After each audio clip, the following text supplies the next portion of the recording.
They're slower, they make it harder to meet emissions, and my personal favorite, no one buys them anymore. But put a manual transmission into any car that's remotely interesting nowadays, and all of a sudden, they sell out.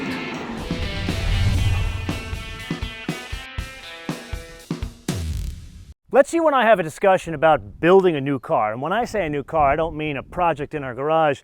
I mean as if you and I were a car company. Any new car, whether you're going to sell something that's like a $500,000 Rolls Royce or a $30,000 Toyota Camry, the whole project, soup to nuts, costs between $1 billion and say $3 billion. The billion is like a mid-cycle refresh like we saw in the Toyota Camry, and $3 to say $4 billion is a completely new car with a couple of derivations. That is why cars like this no longer exist, because they sell in volumes of, like, on a good year, 25,000 units, where like a Toyota RAV4, they sell 300,000 to 400,000 units a year just in the US. That's why you see so many SUVs and why you and I are starved of vehicles like this. Now let's make it a bit more challenging. Something that has, say, almost 400 horsepower and a manual transmission, you're going to sell those probably in the hundreds. That's just the reality of it.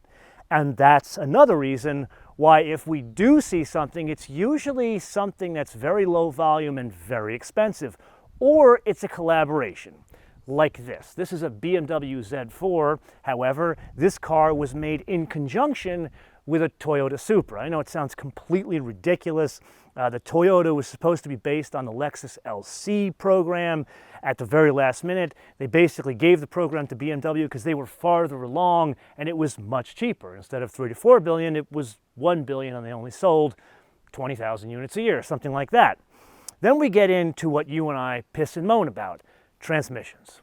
This is a magnificent thing with a 382 horsepower inline 6 with a great 8-speed torque converter automatic. The Toyota has the same setup. Great car, right? But you and I still not enough. Well, apparently there's a small group of people inside of Toyota. There's a guy by the name of Mike Tripp. He runs all of marketing for GR. He just recently got a promotion, and he's this crazy kind of guy that says, why can't we do a manual transmission in a low production car? So what they did at Toyota was take the bell housing from the ZF 8-speed torque converter automatic, threw the cogs out, threw the shifting, the torque converter, all of that out. They picked their own cogs and had a manual clutch made up, put it in the same bell housing, put it behind the BMW B58 6-cylinder, and voila, you have a Supra manual, which has sold sort of well in the grand scheme of things in sports cars. So BMW in Munich, they're scratching their head like, wait a minute, this is ridiculous. Toyota is taking our thunder of a car that we developed, that frankly, that's built on our continent. These are made in Graz, Austria. So why the hell don't we do the same thing? And that's where we are today with a 2025 model year car that has the B58, 382 horsepower, but like the Supra, has the manual transmission. Now, for the avoidance of doubt, one of the twins has a hardtop and the visibility of a pillbox, while the other a folding roof. Then we get to the business of performance figures. And here, no one is going to be surprised to learn that grafting on a manual transmission in a place where it didn't exist previously does have a negative impact on performance figures. Now, a bit of a reminder here. The Z4 with the 6 and the automatic, 0 to 60, 3.9 seconds. A lot of us forget how quick and capable these things are because they've been around for so long. But going with the manual, 4.2 seconds to 60. And here I'm going to present the question, do we even really care about that 0.3 of a second? VMAX the same, 155 miles an hour. With that, let's dispense with the preamble and get down to business with an old friend. 3,514 pounds, or depending on express your weights and measures, 1,594 kilograms. With that, Sport Plus mode DSC off. Yeah. Okay, that giggle is not from just stomping on the gas of a manual transmission we get very rarely. It's about me going back in time. You see, those of you that have been watching the show for a very long time know that my first really good car, my first car that I spent a lot of money on, was a Z3 2.8 with a manual transmission, so this really is like coming home. But let's dispense with that and answer the serious question. Is this a good manual? Because it's rare to get a manual, we're just excited about it. And here we found in the Supra, yeah, it actually is a good manual. And within like 5 seconds of driving it, it feels like the transmission from the Toyota. But what's important here is matching the cogs to the torque profile of the engine. And there, it's not to the level of, say, like a GT3. There, you can downshift at 7,000 RPM, and it sounds, magnificent. So that brings us back to the question, why is it a good manual? Answer, it's more usable with that engine. But remember when we did that Z4 to Supra comparison, both in the 4-cylinder and the 6, we learned that the personality is different between the two cars because of the way they're set up. Here in the manual, I can't sit here and tell you there's a huge difference in the delivery of power, but this, the Z4, it now feels like the BMW it should have always been. And what's so funny, it took the engineers at Toyota and probably the marketing folks from the GR division of Toyota to push the BMW engineers and, more importantly, the bean counters off the ledge and say, get off your ass and finally make something that people want. And the funny part about it is they'll probably sell every one of them they build.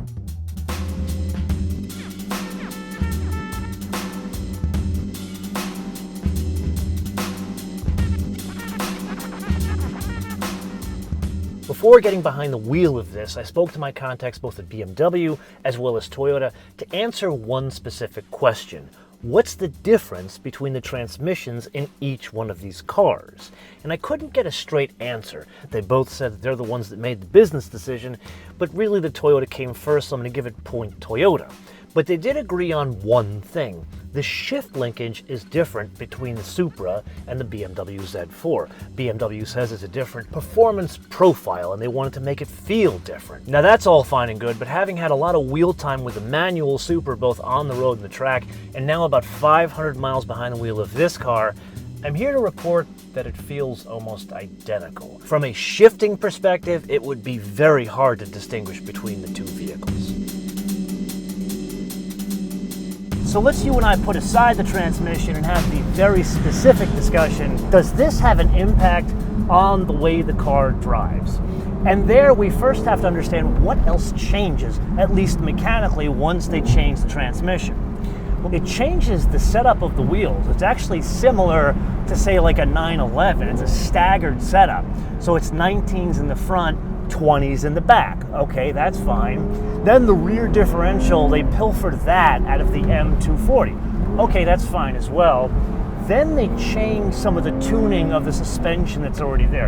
And remember, this has the struts in the front, like the special BMW strut we've discussed in many episodes, and the multi-link, the 5-link in the back.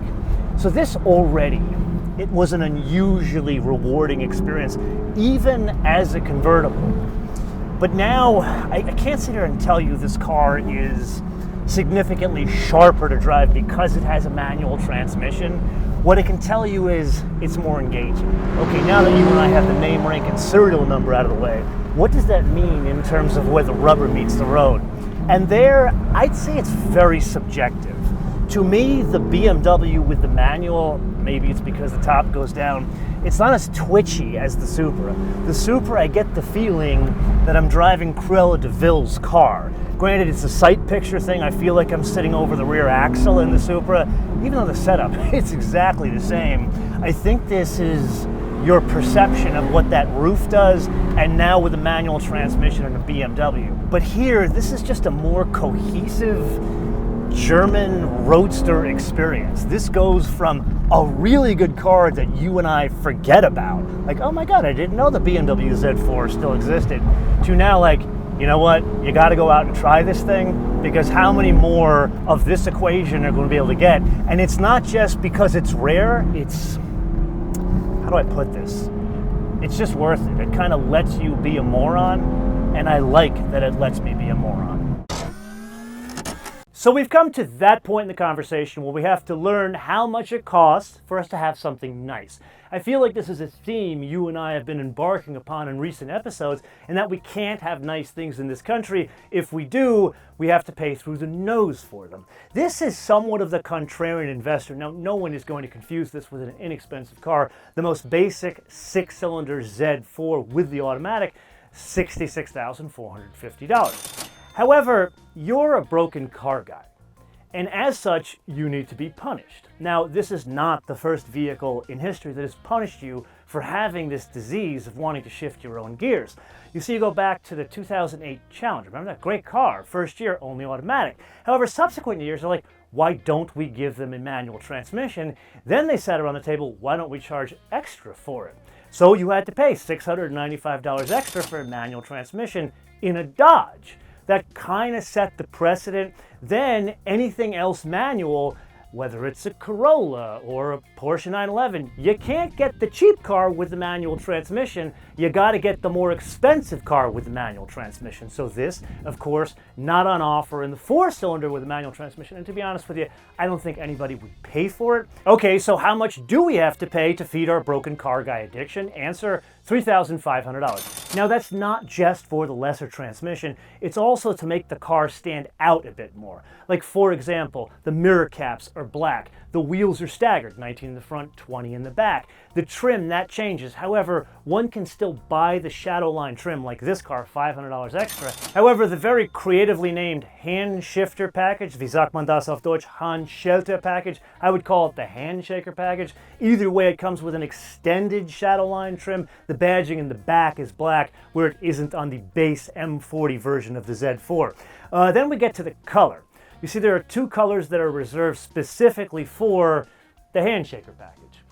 There's one green, which is free with the $3,500. Then there's this one, which is stunning. It better be for almost $3,000. However, there's a major problem with this car we're looking at here. It is stunning with the cognac interior, which does have some details specific to the manual transmission. Some of the trim is black on the seats. Very nice, like subtle details. However, if we're making this a subtle sort of sporty GT, like cross-continental car, why the hell a black top? It ruins the color. It doesn't make the whole thing pop, especially with the contrast of the exterior to the interior. This is where you would need a cognac top. Now granted, I am biased. My first BMW Z4 was red with a tan top. Absolutely came off the page with the tan interior. Now, of course, your mileage and opinion may vary. That brings us to the various bits like the destination handling von Graz, Österreich, which brings us to a $77,500 car. That's expensive. That's getting into, again, M3, M4 money. I keep on bringing this up in the last like 3 or 4 episodes. But really, that's not the competition for this car. This car only has one other competitor, if we're being honest with ourselves, and that is a Boxster GTS 4-liter. Yeah, one could have the 4-cylinder for about the same price, but you and I both know they sound like a lawnmower, and from a supple performance perspective, not even close. However, the GTS 4-liter absolutely trounces on this car, but that car started out at $89,000 base price in the US, and you know, as a Porsche, it needs a hell of a lot of options to make it look as pretty as this. Now the base price is just over $100,000. Now yes, you and I could argue how we define the competition. For example, does it have to have a folding roof? Can it be from a kit car or a low volume producer like Lotus? Can it be something from outside the US that isn't sold in the US? I'd say for this exercise, it has to be sold in the US under 100 grand, manual transmission and folding roof. So anything I'm forgetting, comments below. Being this is one of these experiences you and I rarely get nowadays, let's spend a little bit more time together.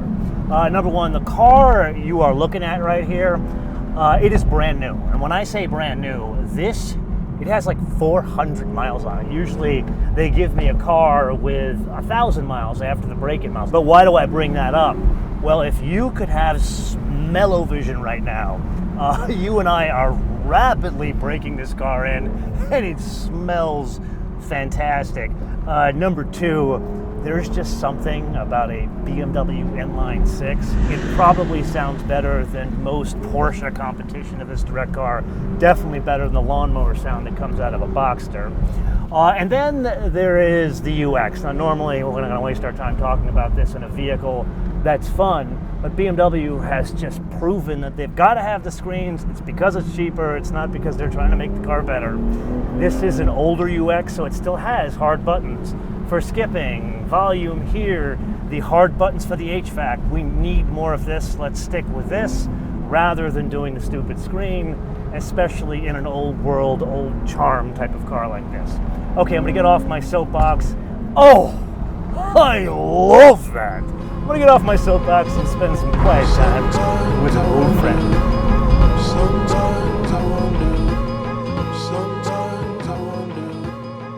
It is abundantly clear from our experience today that this is a good execution of an equation that you and I have cherished for years, to the point that the Z4, a car you and I, if we're honest with each other, have forgotten over the years, but every time we get behind the wheel, we're like, this is a really good thing. We should drive this more often. Now it's to a point where we have to take it more seriously because it's in a rarefied air. Yes, very expensive, but rarefied air, which brings us to the wish list. This surgery worked. It worked well. Would I pay almost 80 grand? Probably not. I'd probably do a used GTS 4-liter, but I am a Porsche guy. I feel like there are many folks that would do this over the Porsche just to not have the Porsche, which is why I would challenge other manufacturers, not just BMW, to do the same thing with their performance cars. Now, for the avoidance of doubt, I'm not some petulant child car guy that's saying, please, oh, please give us something that you would lose money on. I'm saying, take the best version of your performance car and make it like the 911R, the GT3 version. Granted, not 300 grand. I'm thinking like a GT3 version of a Corvette, not a Z06, maybe the basic engine, manual transmission, lightweight, make it 100 grand. Do the same with other BMWs, maybe even Mercedes. There's enough people out there that want manual transmissions in these unique vehicles, not just because they want to drive them, but because there is a modern day collector market out there. If we look at how collector car valuations are arrived at, it's generally based on three things. Number one, how many were made when they were new? Number two, was there anything special that stood out about the car? And number three, is there any racing or competition history? Obviously, number three doesn't apply to everything, and these aren't hard and fast rules, but these are the basics as we've learned from our relationship with Haggerty as well as Peter Kloot at Legendary over the years. So this all applies here, maybe not the racing history, and we're seeing over the past couple of years, cars like Cadillac CT5V Blackwings, GT3s, even very, very rare SUVs, performance versions, they're going for what they were new or even above it, and this is beyond the crazy virus market pricing. So what am I trying to say here? There's a market for vehicles like this, and not just for some secondary collector market in the near term, rather a business for car manufacturers today to amortize the cost of performance cars so volumes go up, but we get special editions out of them. See where I'm going with this? But I am just one man, and this is the point of the episode to turn around to you guys for other ideas similar to this. Not just BMW Z4s or Mercedes, perhaps other vehicles I'm not even thinking about. Let me know in the comments below or via our social media, MotoManTV, all one word, Facebook, Twitter, and Instagram. And with that, if you found this part of the discussion fascinating, I would highly suggest you watch our interviews with the men who literally write the book on collector car values, Dave Kinney from Haggerty Price Guide, as well as Peter Kloot from Legendary Motor Car. You can see those episodes here. Until I see you in the next episode, bis später.